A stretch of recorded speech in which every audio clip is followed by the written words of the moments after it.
All right. All right. Hello. Hello. I like your watch. Thank you. It's not quite a Casio. I found it. No, I know. I like the vintage ones. Those are cool. Yeah, but it's got a light.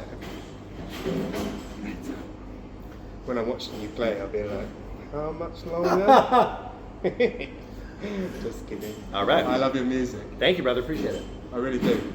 Thanks. So, I'll tell you a little bit about me very quickly. Please. I went to music uni. Always been in like punk bands. Got heavier, did some metal vocals and death metal. Nice. And then played acoustic guitar, singer-songwriter stuff later on. Now I build guitars. Got diagnosed with ADHD. Can't relate. I was in an office working in insurance, and I realised that was torture. Had my ADHD medication, was like, I'm going to teach myself how to build guitars and become like a carpenter, basically. Then I dig it. Then I blagged all of this and was like, I'm going to come and talk to people and do social media as well. Sweet. Cover, building guitars, talking to people who play the guitars. It all connects, Yeah. Just like Radar today, they got the games and everything like that. So Cool. many nerds. Yeah. That's what it is. We're amongst nerds. That's it. Would you consider yourself a nerd? Yeah. Big time. What's the most nerdy thing you get done? Outside of music? Yeah. Um, Yeah, what's really going to show you up? Mechanical keyboards. Oh, you love a clicky. You You love a clicky boy. I get a couple. Do you go I know what. PCs and stuff? No. No. But I have a friend that I met actually kind of through music and stuff that owns a company that does Macs. Oh, nice. So I have Yeah, your studio's pretty tasty. and I have some like laser etched custom like with intervals graphics like on the bottom of some of them. So yeah, they're fun. They're cool. It's pretty nerdy. What else is nerdy? I don't know. Animations and When I was younger a little bit, maybe a little less these days.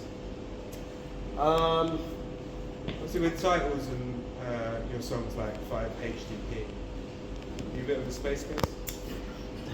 You're a bit out there? Well, Circadian was definitely born of an era where probably learning a little bit more about like biohacking and like improving, Yeah. Do you go further than that? Do you go and try and see? Because some of your artwork, it looks like things that I may have seen in a reality. I'm not sure if it's real or not, I'm steadily doing that in micro amounts. Haven't had a full blown in a long time.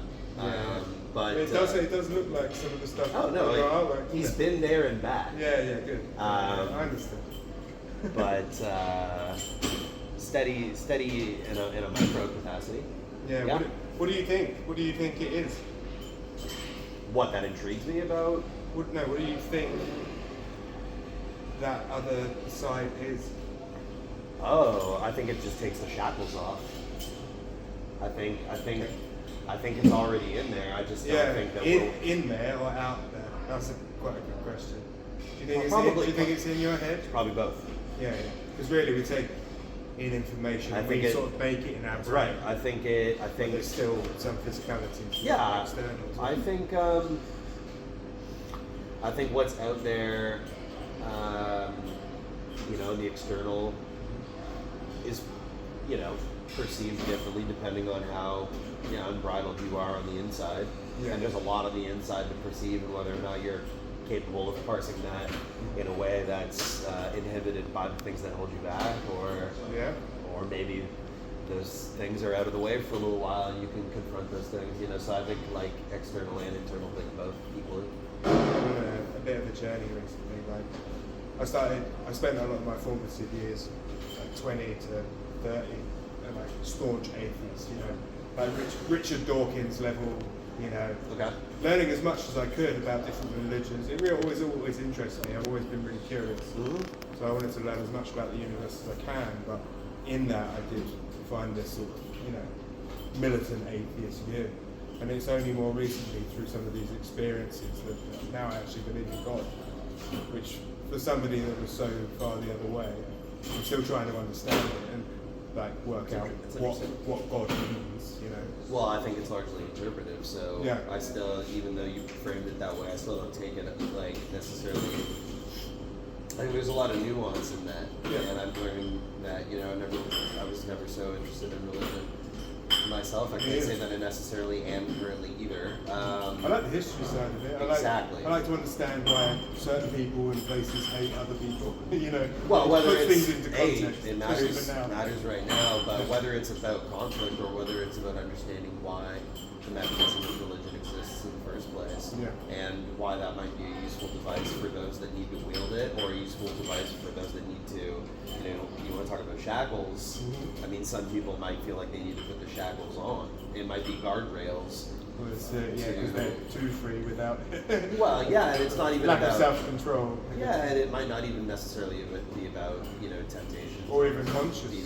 No, I think it's about listen. Even in music, I think that I'm potentially more creative when there are limitations put in place. And option paralysis is the mind wide open sometimes. You have your best ideas when you're doing something monotonous as well. I love this idea about where ideas actually come from, where original thought comes from, and whether or not it's I've got a weird one where it's all ideas have been thought already in the past and the future, and we have access to all those ideas, but it just depends whether or not you have context or the ability to actually put those into fruition. So my example is a caveman had an idea about a robot, had no concept of what that was, and just moved past it. Do you know what I mean? I mean, that's an interesting thought. I don't know. I think everything is a derivative or an iteration of something that's already occurred. Like fractals. Yeah, in multiple ways. But at the same time, there are some ideas that might require context. I'll have to think on that robot caveman thing. Well, even if it was a dream, you wake up and you're like, what the hell is that? And it goes out of your mind. But in actual... Listen. I think that absolutely... I have this happen all the time. Reoccurring thoughts or deja vu feelings, or whether it's dreams that have significance. Do you think that reflects internally on yourself, or do you ever see any external iterations of those dreams? Do you think there is some sort of predictive nature of the human brain? Probably. Yeah. The more you learn about behavioral patterns, they're just algorithms informed by previous experience. Another good artist, by the way, The Algorithm. Oh yeah, it's a deep cut. Remy. Yeah. It was on last night. Oh, what? Yeah. So they were doing the after party show, and he did an algorithm set. Oh yeah, we did a red eye straight into a rehearsal in London, and then we had a 3-hour shuttle from London to Manchester this morning. So I'm only on site today. I'll be back in Canada by 2 p.m. tomorrow afternoon. That's crazy. Yeah. Okay, back on live stream. No, not so much lately. Too busy right now. I only get 5 days at home, and then I have another trip. So, and I just got back from 2 weeks in Asia. What's happening family-wise? Everyone cool? Hey, yeah, everything's on the rails. I would say. Yeah. The family all live in Canada as well. Yeah, I'm an only child. I do have a half brother, and they're all in Canada. My parents still live at home, and our child at home, where I was born. Is it a colder part of Canada, or? It's all cold. Yeah. No, not right now. It's not. Toronto was one of the hottest places on the planet a couple weeks ago. We've had that. I'm from South. I know you. So you've had that as well. Yeah, you guys have had a heat wave here. Yeah, but in the winter it's treachery. So I'm from Toronto. But I tell you what, I like this analogy. You find they did this test on birds, these starlings in England. Okay. And they had one group, exactly the same species, and one group lived in the city, and one group lived in the forest.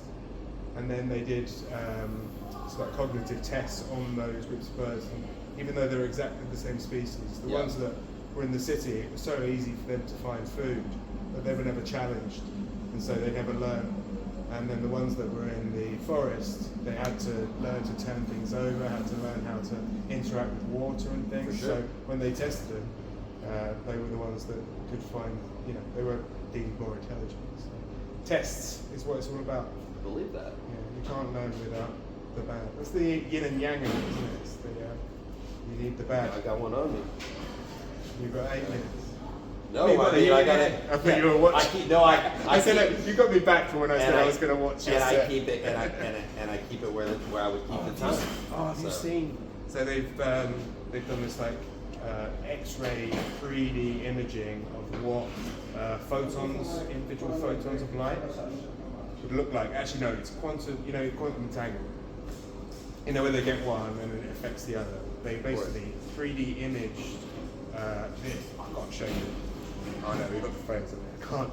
But basically, they 3D imaged. We'll look it up afterwards and I'll show you because it'll blow your mind. But it is the shape of the yin.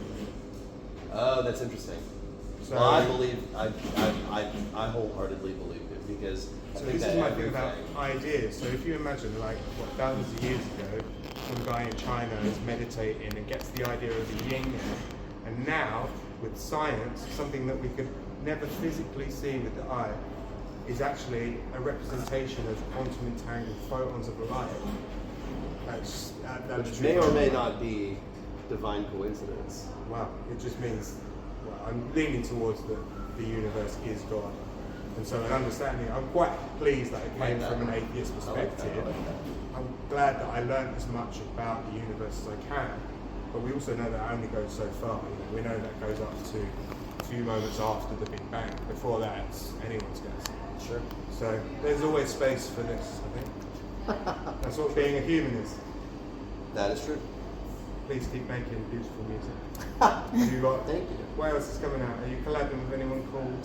No, I've had a busy year. I mean, the record dropped in May of last year. Yeah, I love We're in the thick of the cycle now. Things have been busy. I just got off a 2-week clinic tour of Asia. Prior to that, we had our North American headline tour for Memory Palace. Coming up, I return to UK and Europe in September, October for the Memory Palace headliner on this side of the. Who else is on the tour with you? German band called the Intersphere. And it's just a two-band package. There'll be some supports in various regions. Otherwise, yeah, it starts in the Netherlands and wraps in Germany. Tons of UK in there. Tons of other mainland Europe. So that's the next thing on the horizon. I've got a few other projects between now and then. And there will be music in time, but we're enjoying the cycle for this one thus far. Especially considering the album prior to it was sort of kneecapped by us all being shuttered inside for a couple of years. So we did get to enjoy the cycle, but it was delayed and probably a little shorter than it would have been without that little distraction in the way. Yeah, you're not being at that Radar Fest effectively. Yeah, it's sad, and that's why we're here. And we're here on a one-off with no other shows surrounding it because it was an obligation that I wanted to uphold. The festival had us on the bill in 2020, the year obviously that it didn't happen.